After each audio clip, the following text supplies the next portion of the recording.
మనం తెలుగు వాళ్ళకి ఉన్న ఒక అదృష్టం ఏమిటంటే ఎక్కువ నృసింహ క్షేత్రాలు ఈ ప్రాంతంలోనే మనకు కనపడుతూ ఉంటాయి. అహో బలం. నృసింహుడు అవతరించినప్పుడు దేవతలందరూ ఆశ్చర్యపోయి ఆయన్ని అహో బలం అన్నమాట. రాత్రి పగలు కానటువంటి సమయంలో అతడి పొట్ట చీల్చి పేగులను బయటికి లాగి ప్రాణం పోయేటట్టుగా చేసి ఈనాడు నృసింహుణ్ణి ఆరాధించినట్టయితే అత్యధికమైనటువంటి ఫలితం లభించి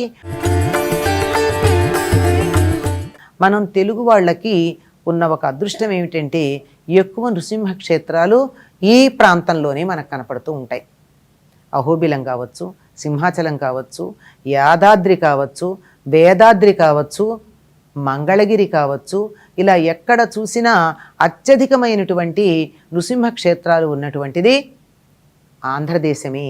అంటే తెలుగు ప్రజలు నివాసం చేసి తెలుగు మాట్లాడే ప్రాంతమే. నిజానికి ఈయన ఆవిర్భవించినటువంటి ప్రదేశం ఎక్కడ అంటే అహోబిలం అని చెప్తారు. అక్కడ నవనారసింహులు మనకి దర్శనమిస్తారు అహోబిలంలో. అహోబిలము అంటాం కానీ అది అహో బలం. నృసింహుడు అవతరించినప్పుడు దేవతలందరూ ఆశ్చర్యపోయి ఆయన్ని అహో బలం అన్నట్ట.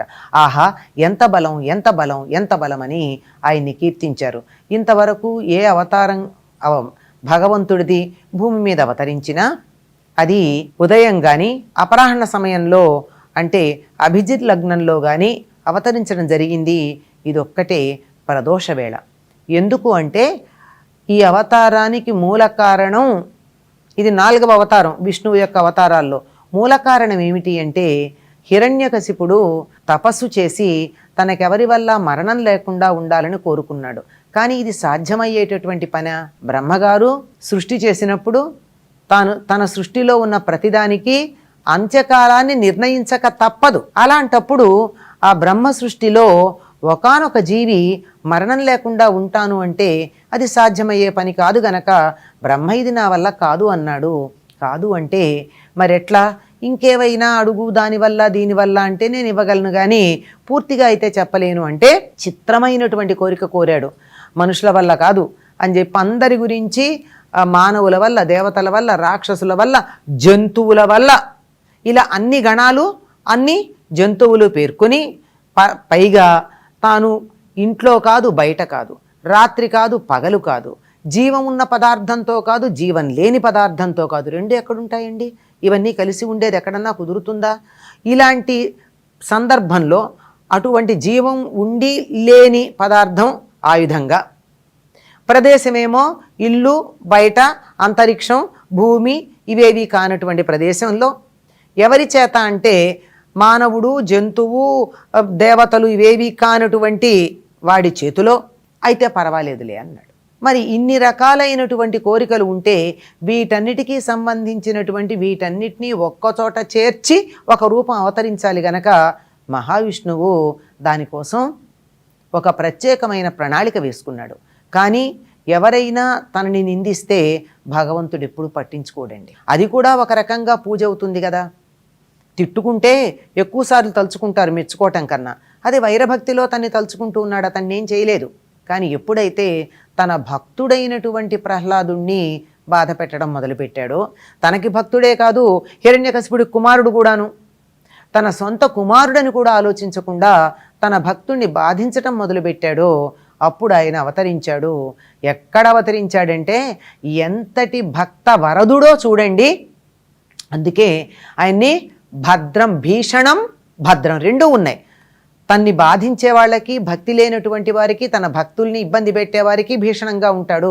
తన భక్తులకో భద్రం, క్షేమాన్ని కలిగించేట్టుగా ఉంటాడు. కనుక అటువంటి రూపాన్ని ధరించటానికి సిద్ధంగా ఉండి ప్రహ్లాదుడు ఇందుగలడందు లేడని సందేహము వలదు చక్రి సర్వోపగతుండెందెందు వెదకి చూచిన అందందేగలడు దానవాగ్రిని వింటే అన్నాడు.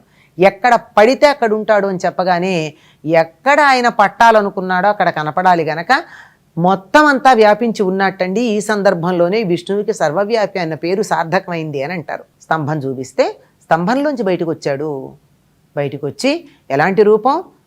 మనిషిగాడు, జంతువుగాడు, నర మృగము, నర సింహము. ఇంటా బయట కాదు గుమ్మంలో, కింద పైన కాదు, నేల మీద ఆకాశంలో కాదు, తన ఒళ్ళో. ప్రాణం ఉండి లేంది అంటే ప్రాణం ఉంది అనడానికి ఆస్కారం ఏమిటి అంటే గోళ్ళు పెరుగుతాయి. ప్రాణం లేదు అనడానికి నమ్మకం ఏమిటంటే దాన్ని గిచ్చితే కూడా దానికి ఏం నొప్పి లేదు. కనుక ప్రాణం లేదని చెప్పాలా, ప్రాణం ఉందని చెప్పాలా? అటువంటి గోళ్ళను ఆయుధంగా చేసుకుని రాత్రి పగలు కానటువంటి సమయంలో అతడి పొట్ట చీల్చి పేగులను బయటికి లాగి ప్రాణం పోయేటట్టుగా చేసి ప్రహ్లాదుడు అనేటటువంటి తన భక్తుడి యొక్క పేరు సార్థకమయ్యేట్టుగా చేశాడు. ప్రహ్లాదుడు అంటే మిక్కిలి ఆహ్లాదము కలవాడు, ఎప్పుడూ సంతోషంగా ఉంటాడు, ప్రకృష్టమైన సంతోషం కలిగినటువంటి వాడు. నరసింహుడు అంటే నరము సింహము అంటే సగం మృగం సగం మనిషి అనే కాకుండా నరులలో సింహము. మానవులలో ఉత్తమత్వం పొందాలి అంటే నృసింహత్వాన్ని పొందినప్పుడు, ఆ నృసింహ అనుగ్రహం ఉన్నప్పుడు ప్రహ్లాదము అంటే మిక్కిలి సంతోషం కలుగుతుంది అని తెలియచెప్పే ఇతివృత్తం మనకి ప్రహ్లాద చరిత్రగా కనపడుతూ ఉంది. ఆ ప్రహ్లాదుని యొక్క జీవితంలో తాను దర్శనమిచ్చి అతడికి బాధ తొలగించి తన శత్రువైనటువంటి ప్రహ్లాదుని బాధిస్తూ ఉన్నటువంటి హిరణ్యకశిపుణ్ణి సంహరించి మళ్ళీ తన ద్వారపాలక స్థితికి రావడానికి ఒక జన్మ నుండి అతడికి విముక్తి ప్రసాదించటం జరిగింది. ఇది జరిగినటువంటిది వైశాఖ శుద్ధ చతుర్దశి గనక ఈనాడు నృసింహుణ్ణి ఆరాధించినట్టయితే అత్యధికమైనటువంటి ఫలితం లభించి యోగం క్షేమం అనేవి లభ్యమవుతాయి అని మనకి గ్రంథాలు, మన ప్రాచీన గ్రంథాలు తెలియజేస్తున్నాయి, పురాణాలు. అటువంటి యోగక్షేమమును మనమందరము పొందుదుముగాక. స్వస్తి.